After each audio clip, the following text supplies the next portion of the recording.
நிறைய பேர் அரசியலுக்கு வந்து நடிச்சுக்கிட்டு இருக்காங்க. ஆனா ஆக்டிங் கெரியர்ல உச்சத்துல இருந்து நம்மளுக்காக உண்மையா தன்னுடைய கெரியரை விட்டுட்டு வந்திருக்கவர் தான் நம்மளுடைய வெற்றி தலைவர் தளபதி விஜய் அவர்கள். நிறைய பேர் கேட்கிறாங்க, ஆக்டர்ஸ் வந்து லீடர்ஸ் ஆக முடியுமான்னு. கண்டிப்பா முடியும். அதுக்கான எடுத்துக்காட்டு யுஎஸ்ல இருந்து ஆரம்பிக்குது. யுஎஸ்ல மிகப்பெரிய நடிகரா இருந்தது ரொனால்ட் ரீகன் அவர்கள். மக்கள் அவரை அங்கீகரிச்சு யுஎஸ் பிரசிடென்ட் ஆக்குனாங்க.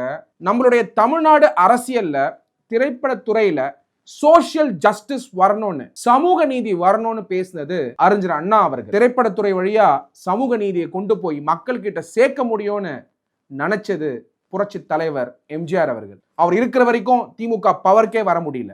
அதே மாதிரி அதே திரைப்படத்துறையில உச்சத்துல இருந்து மிகப்பெரிய நடிகரா இருந்தவங்க நம்மளுடைய புரட்சி தலைவி ஜெயலலிதா அம்மா அவர்கள். அம்மாவுடைய ஆட்சியுமே ஒரு பொற்காலமான ஆட்சி. இந்த காலத்துல நம்மளோட வாழ்ந்துட்டு இருக்கவரு நம்மளுடைய வெற்றி தலைவர் தளபதி விஜய் அவர்கள் நம்ம தமிழ்நாட்டில் 2026 முதலமைச்சராக போறார். வெற்றி தலைவர் தளபதி விஜய் அவர்களை 2026 சிஎம் ஆக்கிறதுக்கு வெற்றி சின்னமான விசிலுக்கு ஓட்டு போடுங்க.